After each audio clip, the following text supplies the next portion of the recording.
بسم الله الرحمن الرحيم. அஸ்ஸலாமு அலைக்கும் வரஹ்மத்துல்லாஹி வபரகாத்துஹு.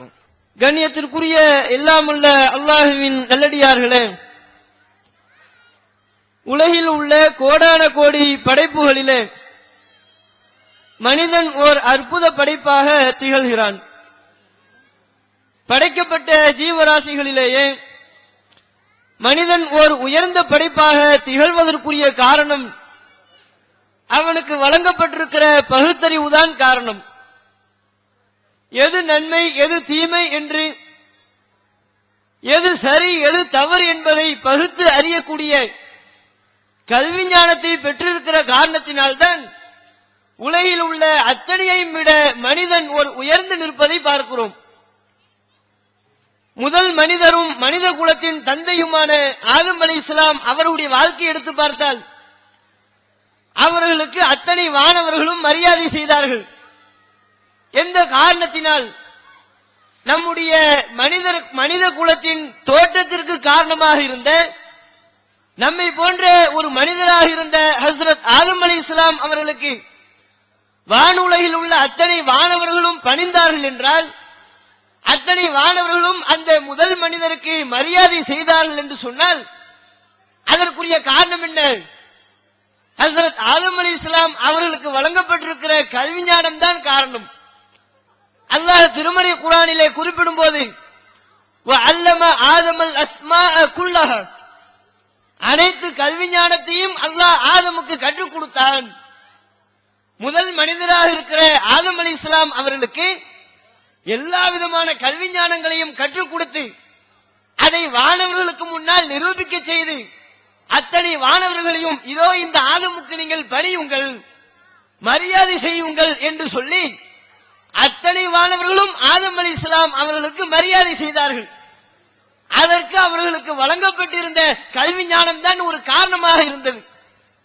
இப்படி இந்த உலகில் உள்ள அத்தனை படைப்புகளையும் விட மனித சமுதாயமாக இருக்கிற நாம் எல்லாவற்றையும் விட சிறந்து விளங்குகிறோம் என்றால், எல்லாவற்றையும் விட உயர்ந்து நிற்கிறோம் என்று சொன்னால் அதற்கு நம்முடைய கல்வி ஞானம் தான் காரணம். அத்தகைய கல்வி ஞானத்தை கொண்டுதான் உலகில் உள்ள அத்தனை படைப்புகளை விட நாம் சிறந்து நிற்கிறோம். இதை நாம கண்கூடாகவே பார்க்கிறோம். இந்த கல்வி என்கிற ஒரு முறை மாத்திரம் நம்மிடத்தில் இல்லாமல் போனால் ஏனைய கால்நடைகளுக்கும் நம்மவர்களுக்கும் எந்த விதமான வித்தியாசமும் இல்லாமல் போயிருக்கும். ஆடு மாடுகளை போன்று ஒருவராக நாமும் ஆகியிருப்போம். ஏன் ஆடு மாடுகள் சாப்பிடுது, நம்மளும் சாப்பிடுறோம். ஆடு மாடுகள் தூங்குகிறது, நாமும் தூங்குகிறோம்.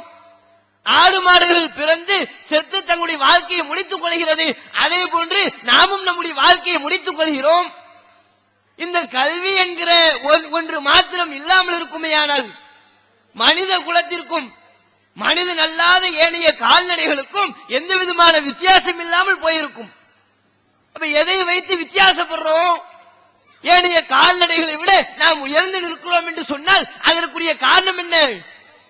இறைவனின் புறத்திலிருந்து நமக்கு வழங்கப்பட்டிருக்கிற பகுத்தறிவு, அல்லாஹ்வினால் நமக்கு வழங்கப்பட்டிருக்கிற கல்வி ஞானம். அத்தகைய கல்வி ஞானத்தை ஒவ்வொரு இஸ்லாமியர்களும் தங்களுடைய வாழ்க்கையில பெருக்கிக் கொள்ள வேண்டும். அத்தகைய கல்வி ஞானத்தை ஒவ்வொரு மனிதர்களும் தங்களுடைய வாழ்க்கையிலே வளர்த்துக் கொள்ள வேண்டும் என்று உலகில் உள்ள அத்தனை மதங்களையும் விட இஸ்லாமிய மார்க்கம் அழுத்தம் திருத்தமாக போதிக்கின்றது. எந்த மதமும் சொல்லாத அளவிற்கு, எந்த மார்க்கமும் போதிக்காத அளவிற்கு நாம் வாழ்க்கை நெறியாக ஏற்றுக்கொண்டுள்ள இஸ்லாமிய மார்க்கம் மனித சமுதாயம் என்று சொன்னால் உன்னை சிறப்பிக்க செய்யக்கூடிய கல்வி ஞானத்தை நீ தேடி பெற்றுக்கொள்ள வேண்டும், அறிவு ஞானத்தை வளர்த்துக் கொள்ள வேண்டும். எல்லாவற்றையும் விட இந்த கல்வியை வைத்துதான் நீ சிறப்புற்று நிற்கிறாய். இப்படி கல்வி கற்பதை தூண்டக்கூடிய ஒரு மார்க்கமாக, அதையும் அதையும் வலியுறுத்தக்கூடிய ஒரு மார்க்கமாக நம்முடைய இஸ்லாமிய மார்க்கம் திகழ்கிறது. எந்த அளவிற்கு கல்வியை வலியுறுத்தது? உலகத்தில் எந்த மார்க்கமும் இப்படி சொல்லியிருக்காது. நபிகள் நாயகம் ஸல்லல்லாஹு அலைஹி வஸல்லம் அவங்க சொல்றாங்க, மன் சலக தரீகன் யல்தமிசு பிஹி இல்மன், கல்வியை தேடி பயணிக்கக்கூடியவன் சஹலல்லாஹு லஹு தரீகன் இலல் ஜன்னah, அவனும் சுவனம் செல்லக்கூடிய பாதையை அல்லாஹ் அவனுக்கு லேசாக்கி விடுவான். கல்வியை தேடி ஒருவன் ஒரு பாதையில் பயணிப்பானேயானால் அவன் கடைசியில் போய் சேரக்கூடிய இடம் சொர்க்கமாகத்தான் இருக்கும். இப்படி எந்த மார்க்கமாவது சொல்லியிருக்கிறா? எல்லா மார்க்கமும் மனிதர்களுக்கு கல்வி தேவை என்று போதித்திருக்கும். நம்முடைய மார்க்கம் சொல்லியிருப்பதை போன்று, நம்முடைய தலைவர் கல்வியை பற்றி வலியுறுத்தி உள்ளதை போன்று, கல்வியை தேடி நீங்கள் பயணிப்பீர்களேயானால் நீங்கள் செல்லக்கூடிய பாதையை சுவனத்தை நோக்கிய பாதையாக மாற்றி விடுவான். அப்ப இந்த ஹதீஸில் நபிகள் நாயகம் ஸல்லல்லாஹு அலைஹி வஸல்லம் அவர்கள் சொல்லக்கூடிய தகவல் என்ன? முஸ்லிம்கள் எதை லட்சியமாக கொண்டிருக்கிறார்களோ அத்தகைய சொர்க்கத்தை பெறுவதாக இருந்தால் கூட கல்வி ஞானம் அவசியம். கல்வி ஞானத்தை தேடி வளர்த்துக் கொள்ள வேண்டும். அந்த தேடல் நம்மிடத்தில் இருந்தால்தான் நாளை மறுமை நாளிலே சொர்க்கத்தில் நாம் நுழைய முடியும். இந்த அளவிற்கு நம்முடைய மார்க்கம் கல்வியை பற்றி வலியுறுத்தக்கூடியதாக உள்ளது. இதே போன்று திருமறை குர்ஆனிலேயும் ஏராளமான வசனங்களை நீங்கள் பார்க்க முடியும். அல்லாஹ் திருமறை குர்ஆன்ல சொல்றார், வலகத் தரஅனா லி ஜஹன்னம கஸீரன் மினல் ஜின்னி வல் இன்ஸ், மனிதர்களிலேயும் ஜின்களிலேயும் ஏராளமான சமுதாயத்தினரை, ஏராளமான மக்களை நாம நரகத்திற்கென்றே படைத்திருக்கிறோம். அதிகமான மனிதர்கள் நரகத்துக்கு தான் போவாங்க, அதிகமான ஜின்கள் நரகத்திற்கு தான் செல்வார்கள். அவ்வாறு நரகத்திற்கு செல்லக்கூடிய அந்த மனிதர்கள் யார்? நரகத்திற்கு செல்லக்கூடிய அந்த ஜின்கள் யார்? எப்படிப்பட்டவர்கள்? லஹும் குலூபுன் லா யஃப்கஹூன பிஹா வலஹும் அய்யுனுன் லா யுபஸிரூன பிஹா வலஹும் ஆதானுன் லா யஸ்மஊன பிஹா. உள்ளங்களை பெற்றிருந்தும் அதன் மூலம் புரிந்து கொள்ளக்கூடிய கல்வி ஞானங்களை புரிந்திருக்க மாட்டார்கள். செவிப்பறைகள் உண்டு, செவிகள் உண்டு, அதன் மூலம் கேட்டு தெரிந்து கொள்ளக்கூடிய கல்வி ஞானங்களை கேட்டு தெரிந்து கொள்ள மாட்டார்கள். அவர்களுக்கும் பார்வையை கொடுத்திருக்கிறோம். ஆனால் அந்த கண்களின் மூலம் என்னென்ன தகவல்களை பார்த்து படிப்படியாக கல்விகளை பெற்றுக் கொள்ள வேண்டுமோ அத்தகைய கல்வி ஞானத்தை பெற்றிருக்க மாட்டார்கள். எப்படி அல்லாஹ் நரகத்துக்குன்னு உள்ள மக்களை பற்றி அல்லாஹ் சொல்லும் போது அதிகமான மக்கள் நரகத்தில் இருப்பார்கள். அவர்கள் உலகில் வாழும் போது எப்படி வாழ்ந்தவர்கள்? கல்வி ஞானத்தை பற்றி, அதை வளர்த்துக் கொள்வதை பற்றி கொஞ்சம் கூட சிந்திக்காதவர்கள். உள்ளங்களை கொடுத்திருக்கிறோம் எல்லா மனுஷனுக்கு போல, பார்வைகளையும் ஏனைய உடல் உறுப்புகளையும் கொடுத்திருக்கிறோம். அதன் மூலம் எத்தகைய கல்வி ஞானத்தை அவன் வளர்க்க வேண்டுமோ அத்தகைய கல்வி ஞானங்களை வளர்க்க தவறியவர்கள், அந்த கல்வி ஞானத்தை தேடி பெற தவறியவர்கள் நாளை மறுமை நாளிலே நரகத்திற்கென்றே படைக்கப்பட்டுள்ளார்கள். எந்த அளவிற்கு நம்முடைய மார்க்கம் கல்வியை பற்றி வலியுறுத்துது? கல்வியை நீ தேடவில்லை என்று சொன்னால், உன்னுடைய உள்ளத்தின் மூலம் கல்வியை நீ வளர்த்துக் கொள்ளவில்லையானால், உன்னுடைய சிந்தனையின் மூலம், உன்னுடைய பார்வையின் மூலம், உன்னுடைய செவியின் மூலம் கல்வி ஞானத்தை நீ வளர்த்துக் கொள்ள தவறிவிட்டால் நீ போய் சேரக்கூடிய இடம் நரகமாகத்தான் இருக்கும் என்று நம்முடைய மார்க்கம் எச்சரிக்கை செய்கிறது. நரகத்தில் உள்ளவர்கள் அப்படித்தான் புலம்புவார்கள். இறைவன் திருமறை குர்ஆனிலே நம்ம அனைவர்களுக்கும் அழகான படிப்பினை பெற்றுத் தரக்கூடிய வகையில் நரகத்தில் இருக்கிறவங்க எப்படி புலம்புவார்கள் அதை நமக்கு சொல்லி காட்டுகிறார். அப்போது அவர்கள் புலம்புகிறார்கள், லவ் குன்னா நஸ்மஉ அவ் நஅகிலு மா குன்னா ஃபி அஸ்ஹாபி ஸஈர். நாங்கள் கேட்க வேண்டிய விஷயங்களை ஒழுங்காக கேட்டு அந்த கருத்துக்களை, அந்த கல்விகளை நாங்கள் சிந்தித்திருப்போமேயானால் இப்ப நரகவாசிகளாக விழுந்திருக்க மாட்டோமே. நரகத்தில் வந்து விழுந்து சாகக்கூடிய ஒரு நிலை எங்களுக்கு ஏற்பட்டிருக்காதே என்று நரகவாசிகள் புலம்புவார்கள். அப்ப நரகவாசியுடைய புலம்பலை பற்றி அல்லாஹ் சொல்லும் போது கூட, ஆக உலகில் வாழும் போது நான் சிந்திக்காமல் விட்டு விட்டேனே, உலகில் வாழும் போது தேவையான கல்வியை தேடாமல் விட்டு விட்டேனே, கல்வி ஞானத்தை பெருக்கிக் கொள்ள நான் தவறிவிட்டேனே, அத்தகைய கல்வி ஞானத்தை நான் பெற்றிருந்தால் உலகில் வாழும் போதே சரியான சத்திய பாதையை நோக்கி நான் நடைபெற்றிருப்பேனே. இவ்வாறு புலம்புவதாக அல்லாஹ் திருமறை குர்ஆனிலே சொல்லித் தருகிறார். இவ்வளவு எல்லாத்தையும் நீங்க சேர்த்து வச்சு பாருங்க. நம்முடைய மார்க்கம் கல்விக்கு கொடுக்கக்கூடிய அந்தஸ்து, நபிகள் நாயகம் ஸல்லல்லாஹு அலைஹி வஸல்லம் அவர்கள் கல்வி என்கிற அந்த அறிவுக்கு வழங்கி இருக்கிற முக்கியத்துவம் இன்னும் நீங்க குர்ஆனை எடுத்து பாருங்க. குர்ஆனை ஒருவன் விளங்குவதாக இருந்தாலே அவன் அறிவாளியாக இருக்க வேண்டும். கல்வி ஞானத்தை யார் பெற்றிருக்கிறார்களோ அவர்கள் தான் குர்ஆனை விளங்குவார்கள். இன்ன ஃபீ ذلك لآية لقوم يعلمون. கல்வியை பெற்ற சமுதாயத்திற்கு, நன்கு சிந்திக்கக்கூடிய மக்களுக்கு இந்த திருமறை குர்ஆனிலே ஏராளமான சான்றுகள் உள்ளது.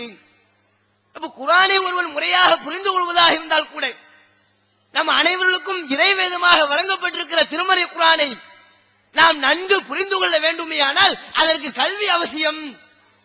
அல்லாஹ் அப்படித்தான் அழைப்பு விடுக்கிறான். சும்மா ஏனோ தானோ என்று குர்ஆனை புரட்டாதே. அந்த குர்ஆனை புரிந்து கொள்வதற்கு உனக்கு தேவையான கல்வி ஞானத்தை தேடி பெற்றுக் கொண்டு வா. அப்பதான் இந்த குர்ஆன் உனக்கு விளங்கும். எந்த கல்வி ஞானமும் இல்லாம குர்ஆனை படித்தால், எந்த கல்வி ஞானத்தையும் வளர்த்துக் கொள்ளாமல் திருமறை குர்ஆனிலிருந்து ஏதேனும் ஒரு வசனத்தை படித்தால் அது நமக்கு விளங்குமா? கல்வி உள்ளவர் திருமறை குர்ஆனை படிப்பதற்கும், கல்வி ஞானத்தை பெறாதவர் திருமறை குர்ஆனை படிப்பதற்கும் ஏராளமான வித்தியாசங்கள் உண்டு. கல்வி ஞானத்தை பெற்றவர் படித்தால் என்ன செய்வார்? ஒவ்வொரு வசனங்களும் அவர்களுக்கு அழகாக விளங்கும்.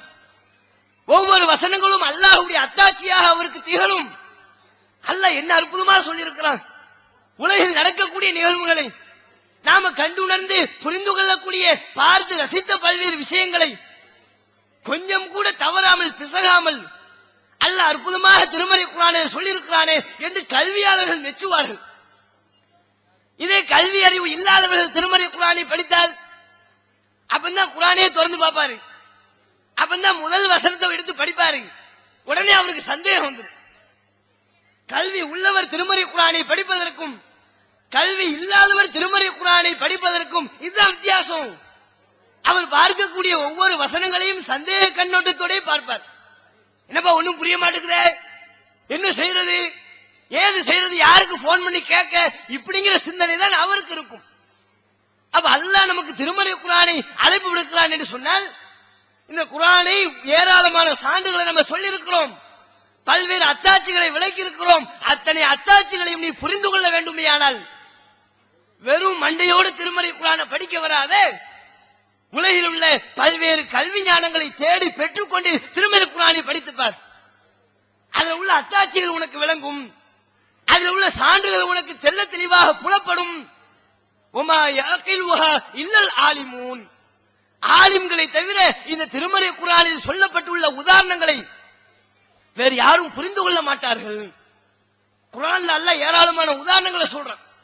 மக்கள் படிப்பினை பெற வேண்டும் என்பதற்காக, அவ்வாறு மக்கள் தங்களுடைய வாழ்க்கையை சீர்திருத்தம் செய்வதற்காக இறைவனால் சொல்லப்பட்டுள்ள உதாரணங்களை புரிந்து கொள்ள வேண்டும் என்றால் அல்லாஹ் சொல்றான், ஆலிம்கள் தான் புரிந்து கொள்வார்கள். ஆலிம்களை தவிர வேறு யாரும் புரிந்து கொள்ள முடியாது. ஆலிம்கள்னா உங்க மனப்பார்வைக்கு வரக்கூடிய ஆலிம் யாரு? தெருவு அப்படியே கூட்டிக்கிட்டு போகக்கூடிய அளவுக்கு ஒரு ஜுப்பா, கையில எப்ப பார்த்தாலும் ஐயப்ப சாமி மாதிரி ஒரு தஸ்மி மணி, தலையில தொப்பி, இன்ன பிற ஆயுதங்கள் அவர்களாம் அவைகள் அனைத்தும் அவரிடத்தில் இருந்தால்தான் இப்படி பாக்குறதுக்கு சீனத்தா இருக்கணும்.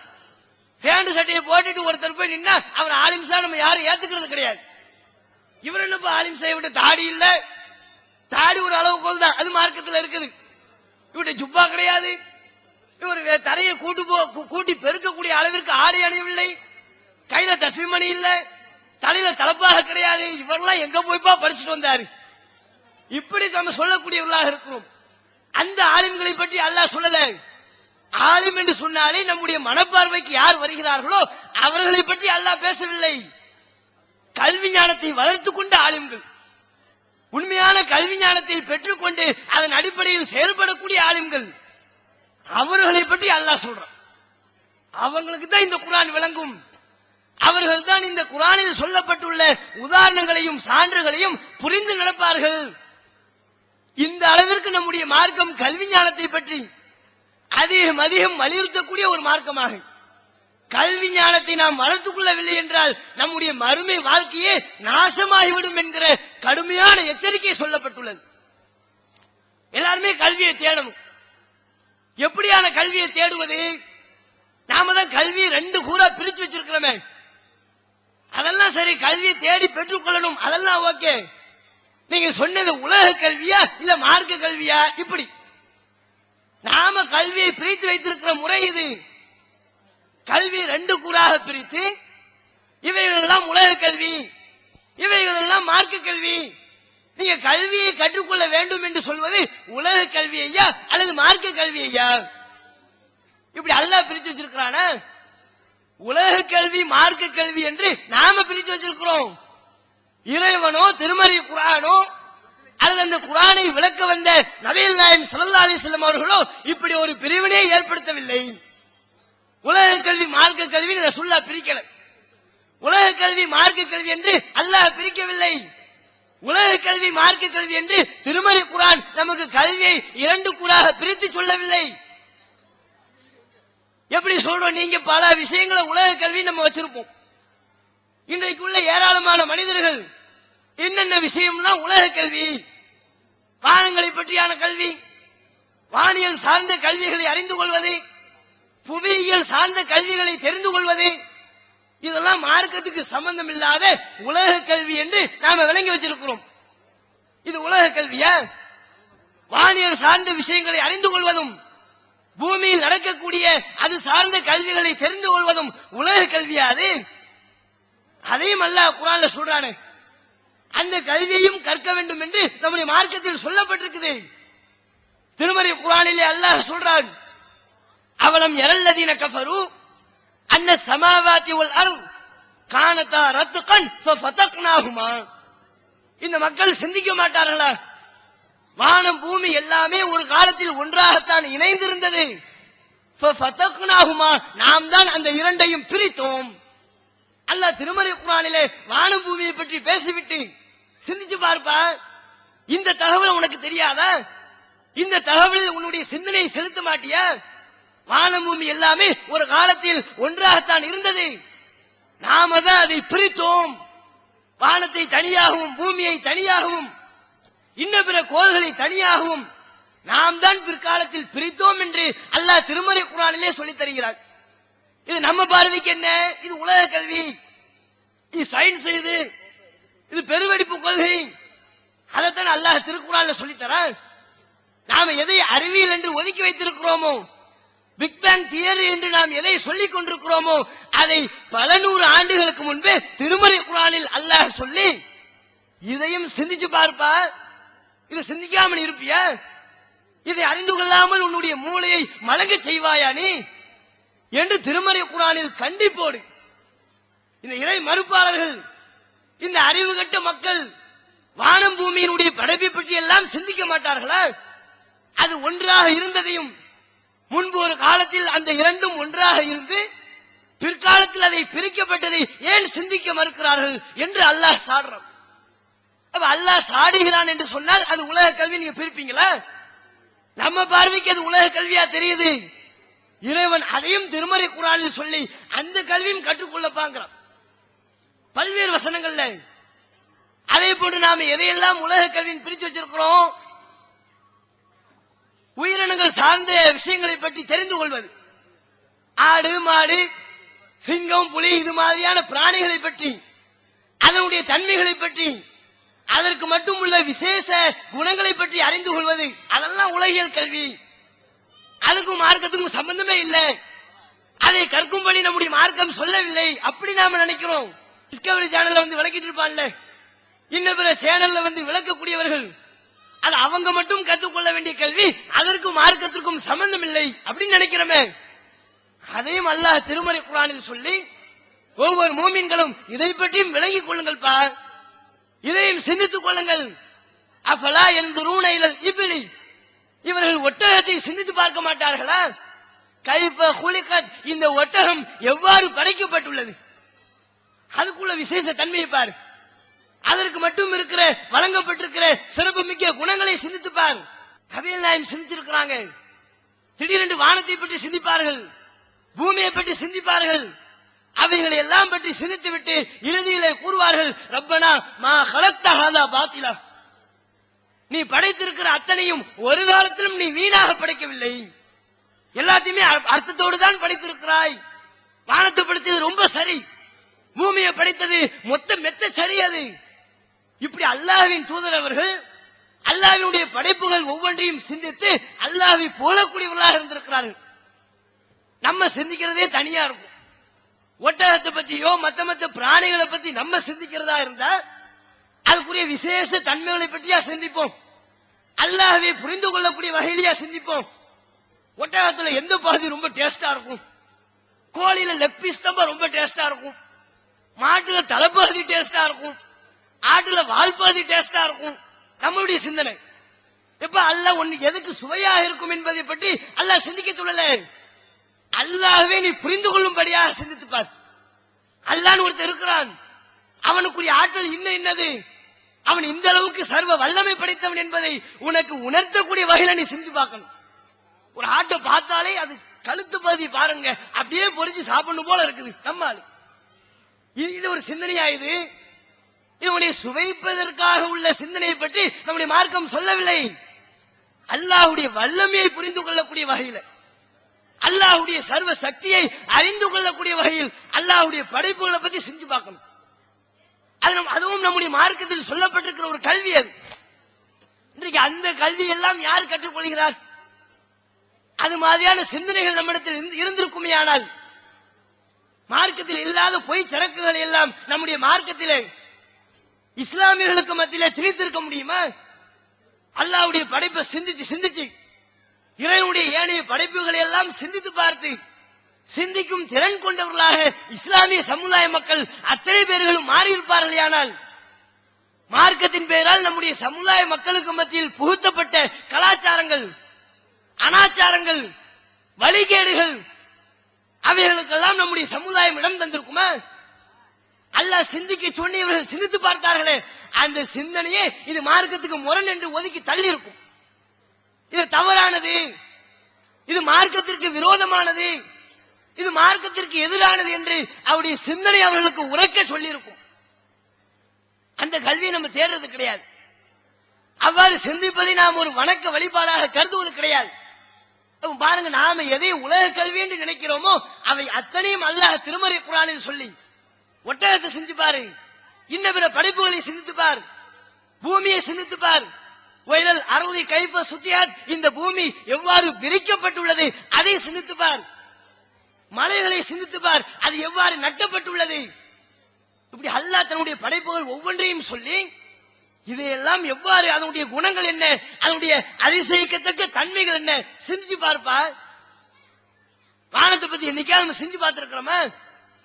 நம்முடைய கண்களுக்கு புலப்படாத எந்த விதமான தூண்களும் இல்லாமல் வானம் அப்படி மேலோங்கி ஒரு முகடை போன்று நிற்கின்றது. இதை பாட்டி நாம என்னைக்கு சிந்தித்து பார்த்து அல்லாஹ்வை புகழ்ந்து சொல்லியிருப்போம்? அப்ப இது நம்முடைய பார்வையில் உலக கல்வியாக இருக்குது. நம்முடைய மார்க்கம் இந்த கல்வியையும் தேடி வலியுறுத்துகிறது. அதே போன்று பாருங்க, நீங்க உலக கல்வின்னு பிரிக்கிறீங்களே, உலக கல்வி நீங்க எதையாவது ஒன்றை பிரிப்பீர்களே ஆனால் பல விஷயங்களை, நம்முடைய மார்க்கத்தில் சொல்லப்பட்ட அன்றாட கடமைகளை கூட உங்களால் சரிவர நிறைவேற்ற முடியாது. உலக கல்வின்னு எதை பிரிப்பீங்க? சூரியனை பற்றி தெரிந்து கொள்வது உலக கல்வியா?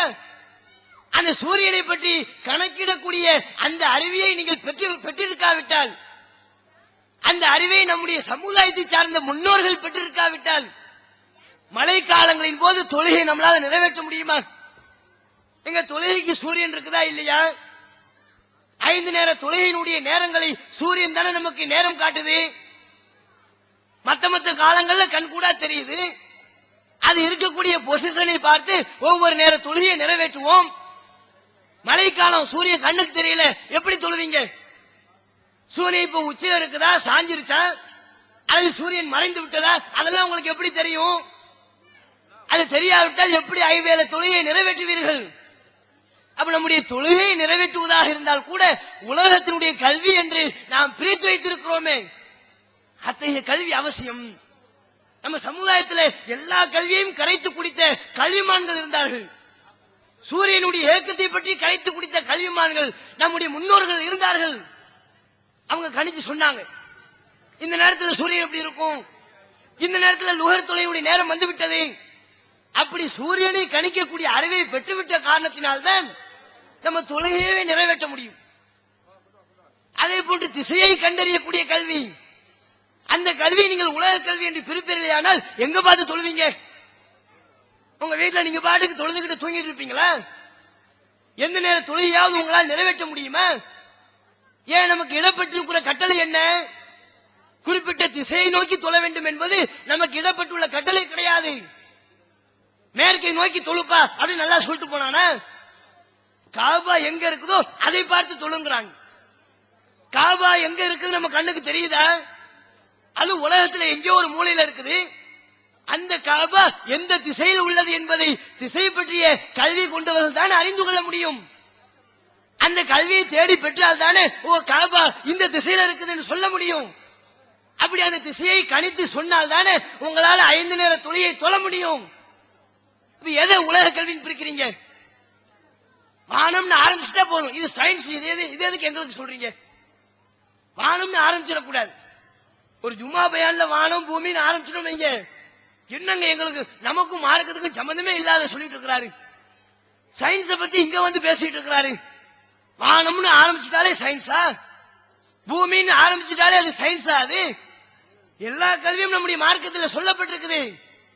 நீங்க கணக்கு வழக்கு பார்க்கக்கூடிய அந்த கல்வியை செஞ்சு பாருங்க. அது நம்முடைய பார்வையில் என்ன? உலக கல்வி. 1 1 2 5 5 10ன்னு கூட்டக்கூடிய பெருக்கக்கூடிய கல்வியில இருந்தா அதுக்கும் மார்க்கத்துக்கும் சம்பந்தமே இல்லை அப்படின்னு நம்ம சொல்லுவோம். இது நம்முடைய பார்வை. அல்லாஹ்வுடைய பார்வை என்ன? 5 5 10ன்னு கூட்டியே அதுவும் மார்க்க கல்விதான். 5 5 10ன்னு உனக்கு கூட்ட தெரிஞ்சாதான் செல்வந்தர்கள் மீது விதிக்கப்பட்டிருக்கிற ஜகாத் எனும் கடமை எப்படி நிறைவேற்றுவார்கள்? கணக்கு நம்ம சமுதாயத்தில் யாருக்குமே தெரியலன்னு வைங்க, அது உலக கல்விப்பா, அதுக்கும் நமக்கு சம்பந்தமே இல்லை அப்படின்னு நாம ஒதுக்குவோமே. ஆனால் நம்மில் உள்ள செல்வந்தர்கள் ஜகாத்துங்கிற கடமையை நிறைவேற்ற முடியுமா? கணக்கு படி தானே கொடுத்தாகணும். நம்ம யாருக்காவது ஒருத்தருக்கு கணக்கு தெரிஞ்சா தானே ஜகாத் கால்குலேட் பண்ணி கொடுக்க முடியும்.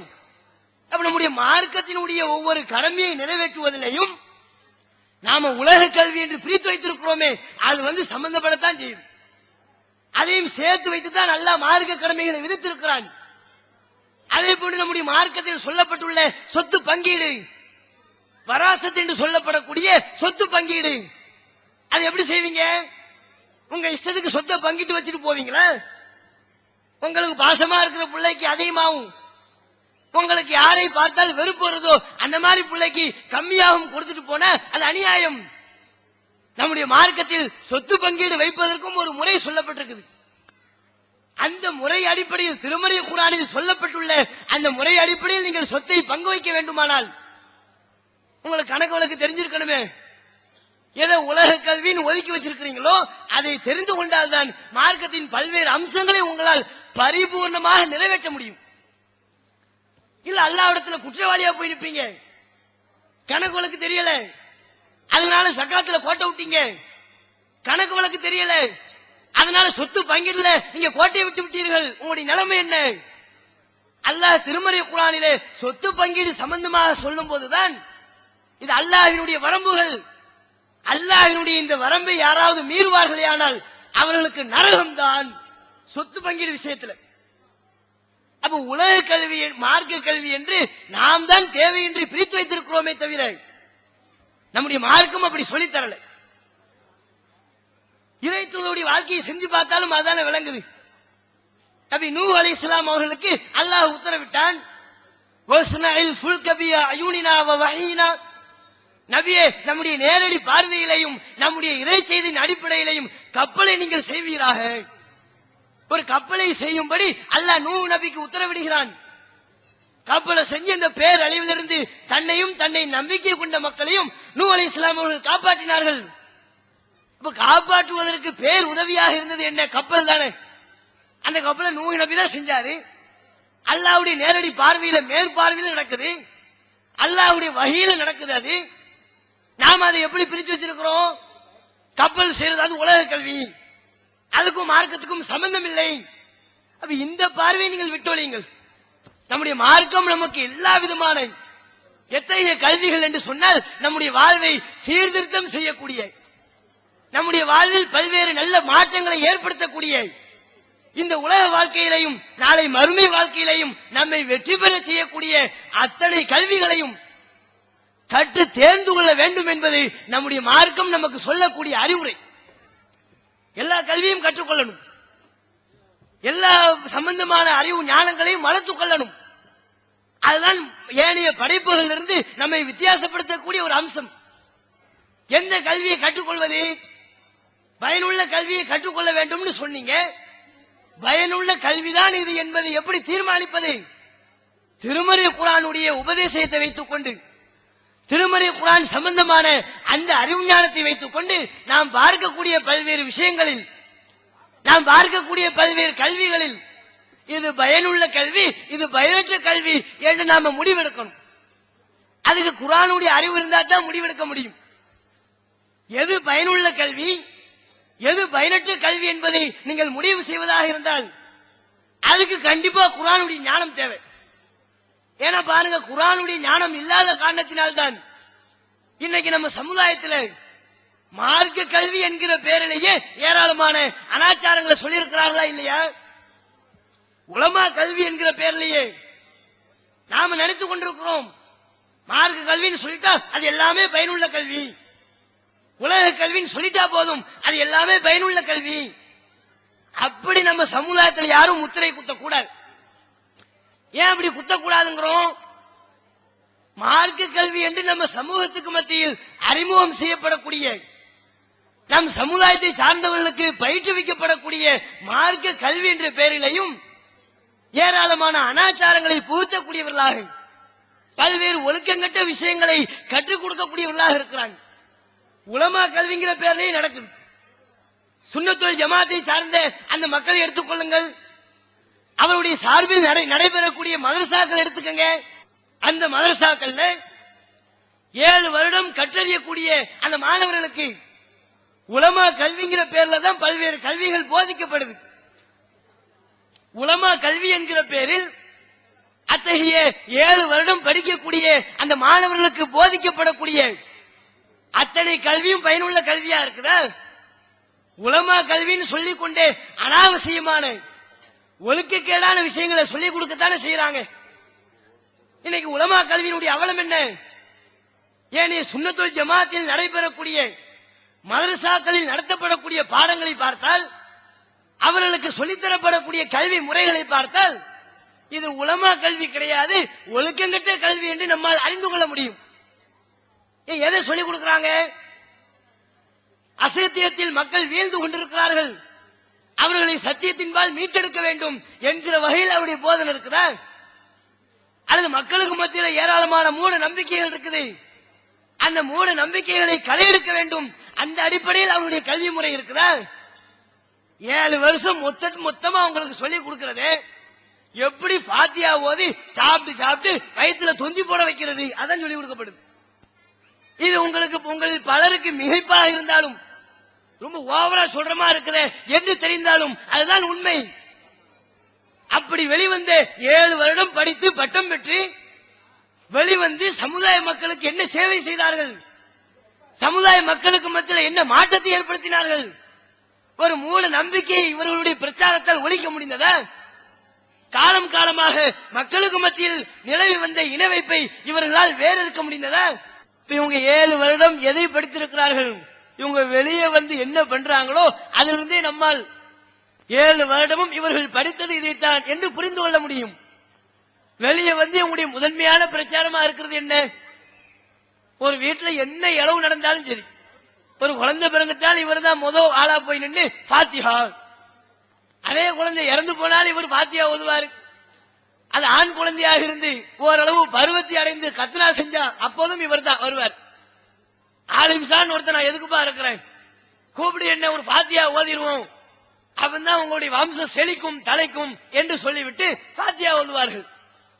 அதே பெண் குழந்தையா இருந்தால் அந்த பெண் குழந்தை வயசுக்கு வரும்போது அல்லது காது குத்தும் போது மூக்கு குத்தும் போது இப்படி மார்க்கத்தில் இல்லாத சடங்குகளை எல்லாம் செய்து அந்த செய்திகளை இவர் ஃபாத்திஹா ஓதி தான் ஆரம்பிப்பார், அடம்பிடிப்பார். ஃபாத்திஹா ஓதாம விடமாட்டவங்களே.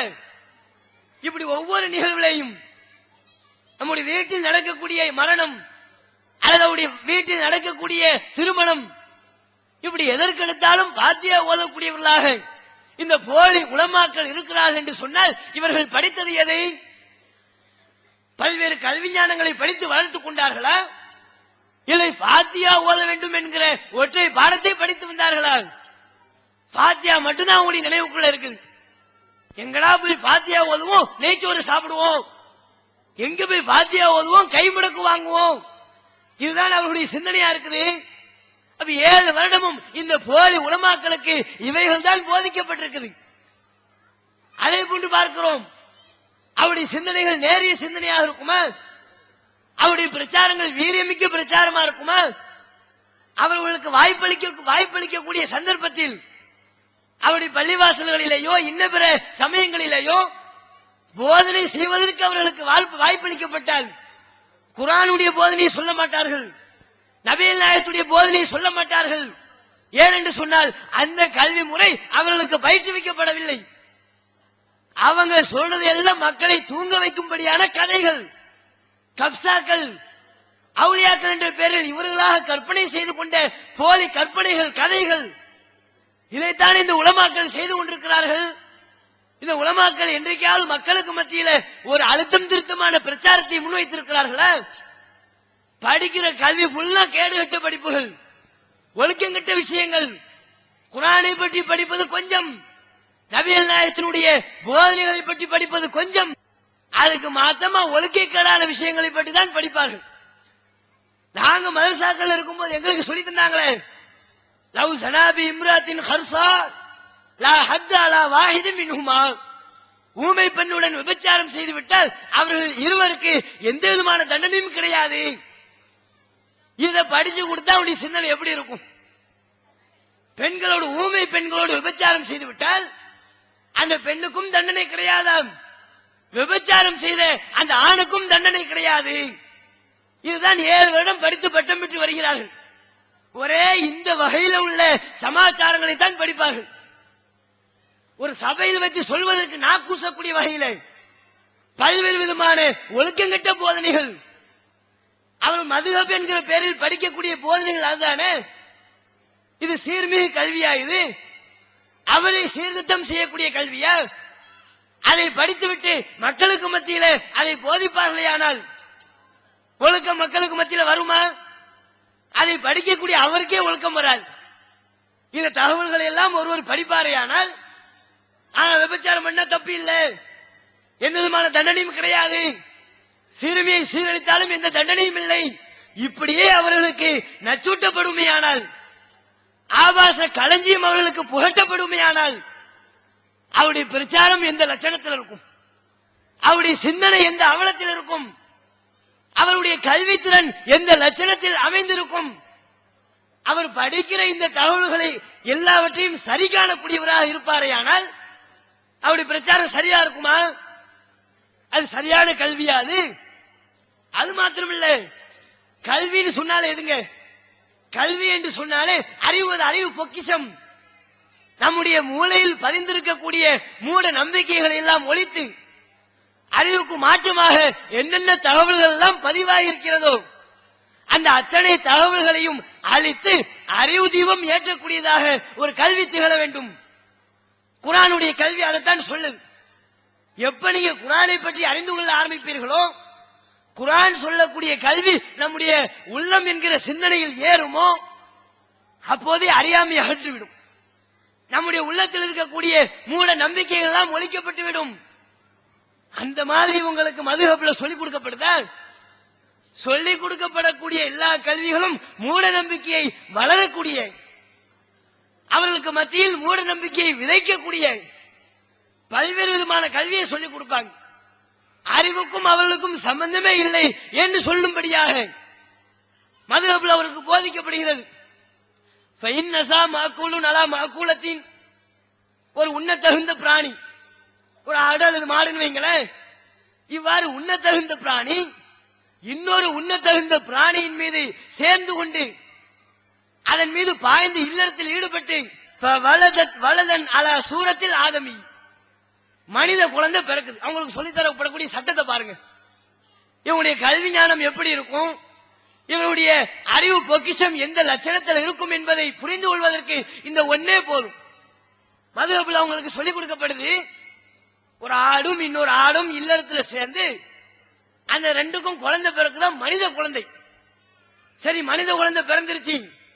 அவ்வாறு மனித குழந்தை பிறந்திருக்குமே ஆனால் தாஹிருன் மாக்கூல், அதுவும் சாப்பிடுவதற்கு தகுதியான தூய்மையான பொருள் தான்.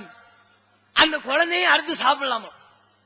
அந்த குழந்தையை அறுத்து சாப்பிடலாம் என்பது மட்டுமல்ல, ஃபலவ் ஹஃபிதல் குர்ஆன், அந்த குழந்தை நாளை வளர்ந்து குர்ஆனை கற்றுக்கொண்டாலும் சரி, குர்ஆனை மனப்பாடம் பண்ண ஹாஃபிலா இருக்கிறார். வாமில ஹதீபன், ஒரு பள்ளிவாசல்ல பிரசங்கம் செய்யக்கூடிய பிரசங்கியாக இருக்கிறார். சல்லா பினா ஈதல் அல்ஹா, நம்ம அனைவர்களுக்கும் பெருநாள் தொழுகையை தொலைவிக்கக்கூடியவராக இருக்கிறார். எப்படி இருந்தாலும் பிரச்சனை இல்லை.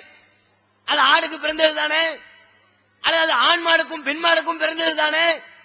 அதனால அதை அறுத்து சாப்பிடுவது ஆகுமானது மதுஹப்ல சொல்லிக் கொடுக்கப்படுது. 7 வருடம் இப்படிப்பட்ட கல்வியை தான் படிக்கிறார்கள். கொஞ்சம் செஞ்சு பாருங்க, இது ஒரு கல்வியா? இது என்னைக்காவது உலகத்தில் அப்படி நடந்திருக்குதா? நடக்குமா? அது ஆடும் ஆடும் சேர்ந்து மனிதன் பிறக்க முடியுமா? மாடும் மாடும் சேர்ந்து கொண்டு மனிதன் பிறப்பானா? அப்படி ஒரு நிகழ்வு நடப்பதற்கே சாத்தியம் இல்லை. சாத்தியமே இல்லாத ஒரு நிகழ்வுக்கு மதுஹப்ல சட்டம் சொல்லப்படுது. ஒருவேளை குழந்தை பிறந்து விட்டால் அந்த குழந்தையை கூட அறுத்து சாப்பிடலாம். அவர் நமக்கு பெருநாள் தொழுகையை தொலை வைப்பாரையானால் ஜாஸ அய்யுதுஹா பிஹி பாத தாலிக், ஹஜ் பெருநாள் தொழுகையை தொலை வச்சு முடிச்சு நமக்கு தொழு வச்சார் அந்த இமாம், ஆட்டுக்களது மாட்டுக்கு பிறந்த இமாமு, அவரே பிடிச்சு அறுத்தா கூட குர்பானியும் கூடிவிடும். என்ன அற்புதமான குர்பானி! நமக்கு அவர் தான் இமாம இருந்திருப்பாரு, ஆட்டுக்கு பிறந்த இமாமு அல்லது மாட்டுக்கு பிறந்த இமாமு. அவர் நமக்கு பெருநாளை தொழுவித்தாலும் சரி, பெருநாள் தொழுவ முடிஞ்சிருச்சா, உங்களுக்கு குர்பானி கொடுக்கறதுக்கு மாடு கிடைக்கல, ஆடு கிடைக்கல, அந்த இமாமையே பிடிச்சி குர்பானி கொடுத்தா கூட உங்களுடைய குர்பானை நிறைவேற்றிவிடும். இதுதான் மதுஹப்ல சொல்லித்தரப்படுது. இவ்வாறு சொல்லித்தரப்படக்கூடிய மதுஹப் கல்வி சரியான கல்வியா இருக்குமா? அது மார்க்கம் சொல்லக்கூடிய கல்வியா இருக்குமா? அது அறியாமையை அகற்றக்கூடிய கல்வியா இருக்குமா? அது நம்முடைய சிந்தனையை தீட்டக்கூடிய கல்வியா இருக்குமா? இன்னும் நீங்க பார்க்கிறோம், மண்ட மூளைக்கு சம்பந்தமே இல்லாத பல விஷயங்கள் அதே உலமா கல்வி என்கிற பேரில் அவர்களுக்கு போதிக்கப்படுகிறது. அல் கஅபத்து இதா ருஃபியத் அன் மக்கானிஹா, காபா இருக்குல்ல மக்கா, நாம போகக்கூடிய தரிசனம் செய்யக்கூடிய அந்த காபா அவுலியாக்களை சந்திப்பதற்காக, கராமத்து உடையவர்களை சந்திப்பதற்காக அங்கிருந்து வேற எங்கேயாவது போயிருச்சுன்னு வைங்க, மதுஹப்ல சட்டம் சொல்லப்படுது. எங்க நம்ம கண்கூடா பார்த்து கொண்டிருக்கக்கூடிய அந்த காபா எனும் புனித ஆலயம் சிறப்பு மிக்கவர்களை சந்திப்பதற்காக இடம் மாறி போய்விட்டால் அது காபா எங்க இருக்குதோ அங்கே பார்த்து தொழுது கொள்ளலாம் சட்டம் சொல்றாங்க. இது சாத்தியமா? இது காபா என்பது அப்படி இடம் மாறி போகக்கூடியதா? இது மதுஹப்ல சொல்லித்தரப்படுது. இறைவன் திருமறை குர்ஆனிலே காபாவை பற்றி சொல்லும் போது நாம் அந்த காபாவை மசாபத்தல் லின்னாஸ், மக்களுக்கு நிலையான ஒரு இடமாக ஆக்கியிருக்கிறோம். யாரு காபாவை போய் தவாப் செய்வதற்காக சென்றாலும், அங்கே போய் நன்மைகளை சம்பாதிப்பதற்காக காபாவிற்கு சென்றாலும் அந்த புனித ஆலயம் யாரையும் ஏமாற்றாது. அல்லாஹ்வை வணங்குவதற்காக முதல் கட்டப்பட்ட ஆலயம். அந்த ஒரு ஆலயம் ஏனைய மனிதர்களை சந்திப்பதற்காக இடம் மாறி செல்லும் என்கிற ஒரு நச்சு கருத்து மதுஹப்ல சொல்லித்தரப்படுது. இது மண்டமொழிக்கு சம்பந்தமா இருக்கிறார். நபிகள் நாயகம் ஸல்லல்லாஹு அலைஹி வஸல்லம் அவர்கள் எவ்வளவு சிறப்பு மிக்கவர்கள்.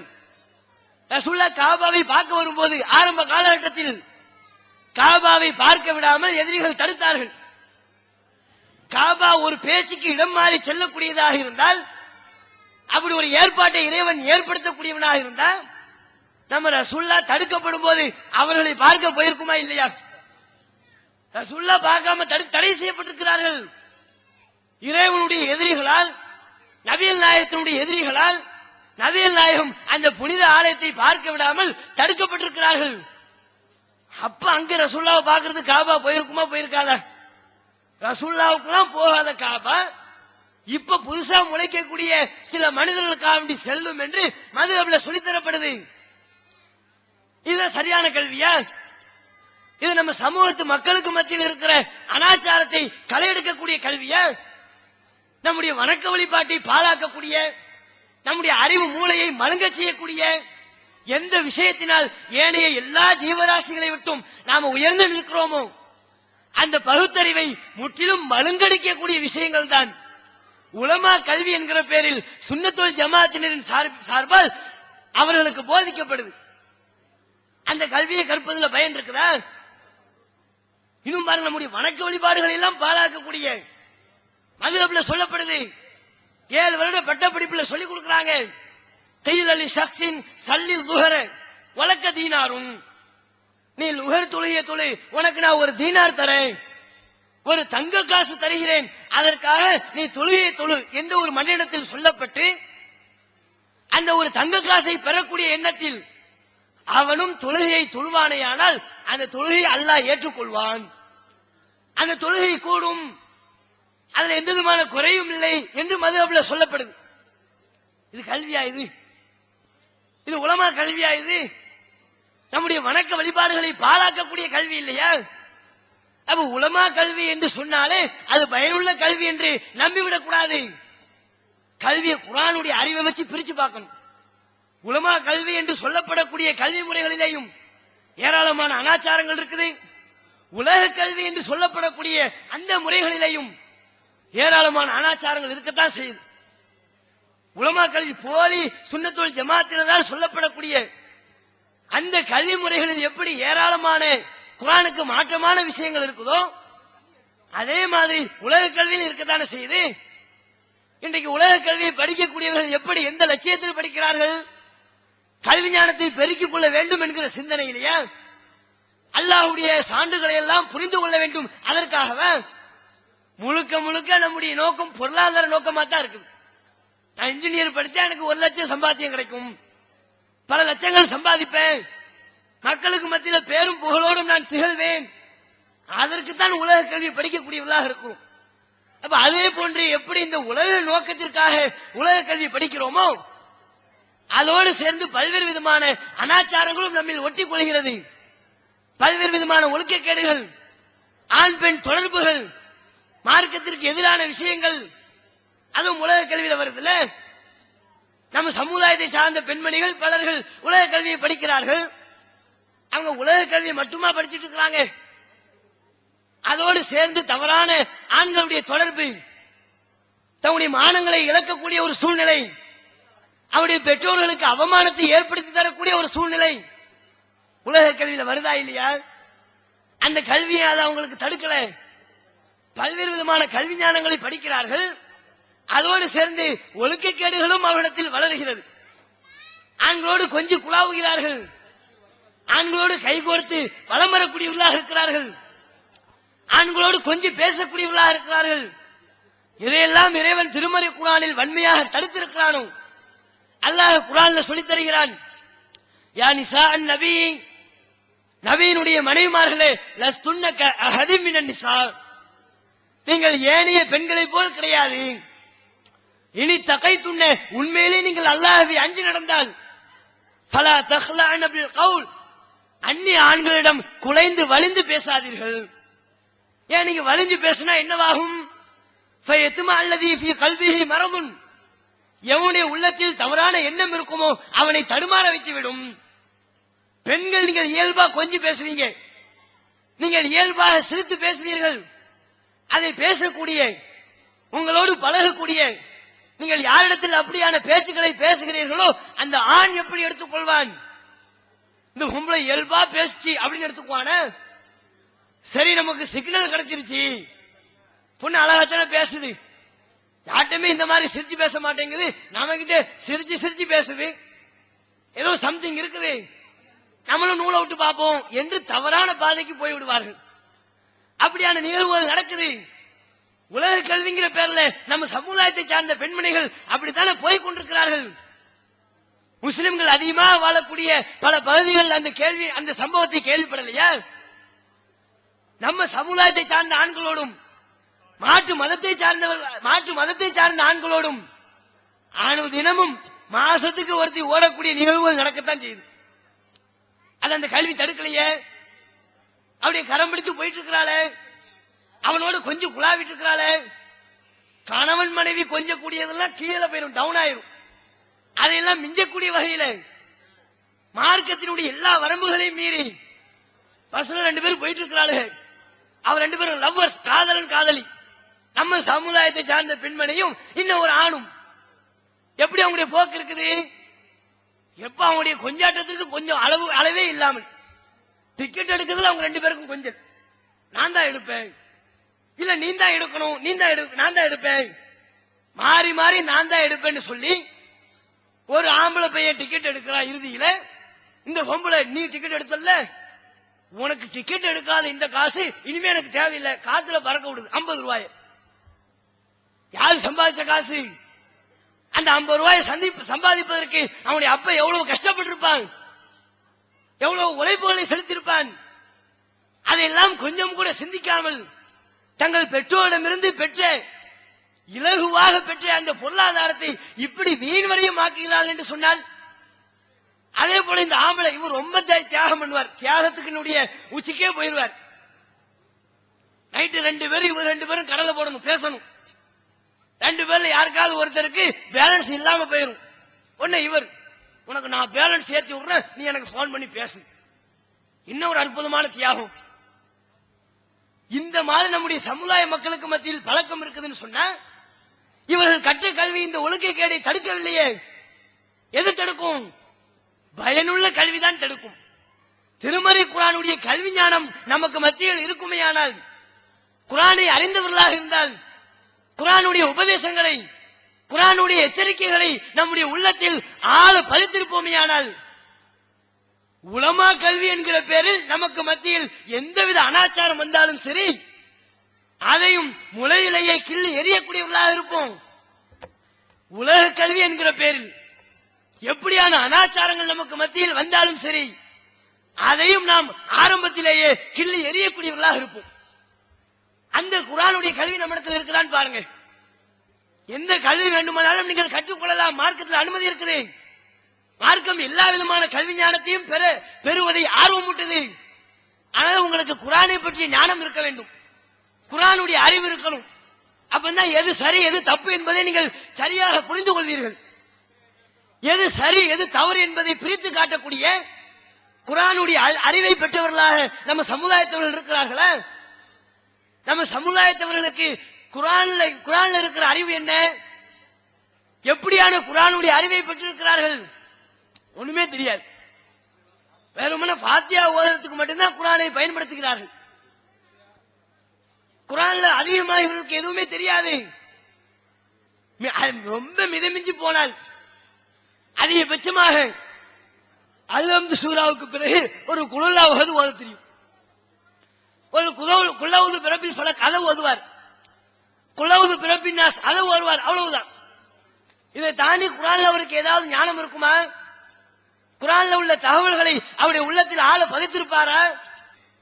நபிகள் நாயகத்திடமிருந்து பாடம் பயின்ற அருமை சஹாபா பெருமக்கள் அவர்கள் எப்படி குர்ஆனுடைய அறிவை வளர்த்துக் கொண்டவர்களாக இருந்தார்களோ, அதன் அடிப்படையில் சரி தவறு என்பதை பிரித்து அறிந்து செயல்படக்கூடியவர்களாக இருந்தார்களோ, அந்த அளவுக்கு நம்மிடத்துல குர்ஆனுடைய ஞானம் இருக்குதா?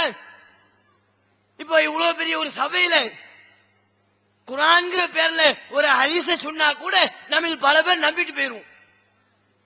அவ்வளவு எதுக்கு அரபில டஸ் புஷன் ஏதாவது ஒண்ணு சொல்றேன்னு வைங்க, ஓ குர்ஆன்ல இருக்கும் போல. நம்ம பல சகோதர சகோதரிகள் அப்படித்தானே விளங்கிக் கொள்வார்கள். அரபில எதையாவது ஒன்றை மொழிந்து விட்டாலே குர்ஆன்ல இருக்குது. இதுதான் நமக்கும் குர்ஆனுக்கும் மத்தியில் உள்ள தொடர்பு. நாம குர்ஆனை இந்த அளவிற்கு தான் அறிந்து வைத்திருக்கிறோம். இந்த அறிவு நமக்கு எந்த விதமான பாடத்தையும் தராது. குர்ஆன்ல இறங்கணும், குர்ஆன்ல உள்ள தகவல்களை அறிந்து கொள்ளணும், குர்ஆன்ல சொல்லப்பட்டிருக்கிற இறையச்சத்தை பெற வேண்டும், குர்ஆனில் சொல்லப்பட்டிருக்கிற வணக்க வழிபாடுகளை கடைபிடிக்கணும். குர்ஆன் தாங்க முழு கல்வி. இந்த உலக வாழ்க்கையிலே ஒவ்வொரு காரியத்தையும் நாம் எப்படி நடைபோட வேண்டும் என்பதை, ஒவ்வொரு காரியத்தையும் நாம் எப்படி செயல்படுத்த வேண்டும் என்பதை மிக அழகாக நமக்கு எடுத்துரைக்கக்கூடிய ஒரே கல்வி திருமறை குர்ஆனுடைய கல்விதான். அதை வச்சுதானே சரின்னு சொல்வீங்க. குர்ஆன்ங்கிற ஒரு கல்வி உங்களுடைய கரங்களில் இல்லாதிருக்குமே ஆனால் இந்த உலகத்தில் இருக்கக்கூடிய பல்வேறு தவறுகளை எப்படி இனம் காண்பீர்கள்? அது தவறு எப்படி மக்களுக்கு மத்தியில் சொல்வீங்க? அது தவறு என்பதை எப்படி அறிந்து கொண்டு உங்களுடைய வாழ்க்கையிலிருந்து களை எடுப்பீர்கள்? குர்ஆனுடைய அறிவை நாம் வளர்த்துக் கொள்ளக்கூடியவர்களாக இருக்கும். வெறுமனே ஃபாத்தியாக்கள் என்று திருமறை குர்ஆனை ஒதுக்கிவிடக் கூடாது. மார்க்கத்தில் இல்லாத ஃபாத்தியாவிற்கென்று நம்ம சமுதாயத்தவர்கள் இந்த குர்ஆனை ஒதுக்கி இருக்கிறார்கள். வேற எந்த சந்தர்ப்பத்திலையும் குர்ஆனை தொடுவது கிடையாது. அதில் உள்ள போதனைகளை சிந்திப்பது கிடையாது. இறைவன் திருமறை குர்ஆனில் நபிகள் நாயகம் ஸல்லல்லாஹு அலைஹி வஸல்லம் அவர்கள் மூலமாக நமக்கு ஒரு கல்வியை சொல்லித் தருகிறானே, கல்வியை தேடி ஒரு பாதையில் நாம் பயணிப்போமேயானால் அந்த பாதை நம்மை சொர்க்கத்தை நோக்கி அழைத்து செல்லக்கூடிய பாதையாக இருக்கும். எந்த கல்வி நம்மை சொர்க்கத்தை நோக்கி அழைத்து செல்லும்? திருமறை குர்ஆனுடைய கல்வியை நீங்கள் கற்றுவிடுவீர்களானால் அது உங்களை சொர்க்கத்தை நோக்கியும் அழைத்து சென்றுவிடும். இன்னும் இந்த உலகத்தில் பறந்து விரிந்து கிடக்கின்ற நம்முடைய வாழ்க்கைக்கு பலனளிக்கக்கூடிய, நம்முடைய மூட நம்பிக்கைகளை அகற்றக்கூடிய, நம்முடைய வாழ்வின் பல்வேறு நிகழ்வுகளை தெளிவுபட நமக்கு சொல்லித்தரக்கூடிய அத்தனை ஞானங்களையும் பெற்றவர்களாக ஆகிவிடுவோம். அதற்கு திருமறை குர்ஆனை அதிகம் அதிகம் படிக்கக்கூடியவர்களாகவும் அதன் கல்வியை அதிகம் அதிகம் வளர்த்துக் கொள்ளக்கூடியவர்களாகவும் இருக்கணும். எல்லாம் உள்ள ரப்புல் ஆலமீன் அத்தகைய ஒரு பாக்கியத்தை நம் அனைவருக்கும் தந்தருள்வானாக என்று கூறி என்னுடைய இந்த உரையை நான் நிறைவு செய்து கொள்கிறேன். வாஹிரு தவானா அனில் அல்ஹம்துலில்லாஹி ரப்பில் ஆலமீன். அஸ்ஸலாமு அலைக்கும் வரஹ்மத்துல்லாஹி வபரகாத்துஹு. அல்லாஹ்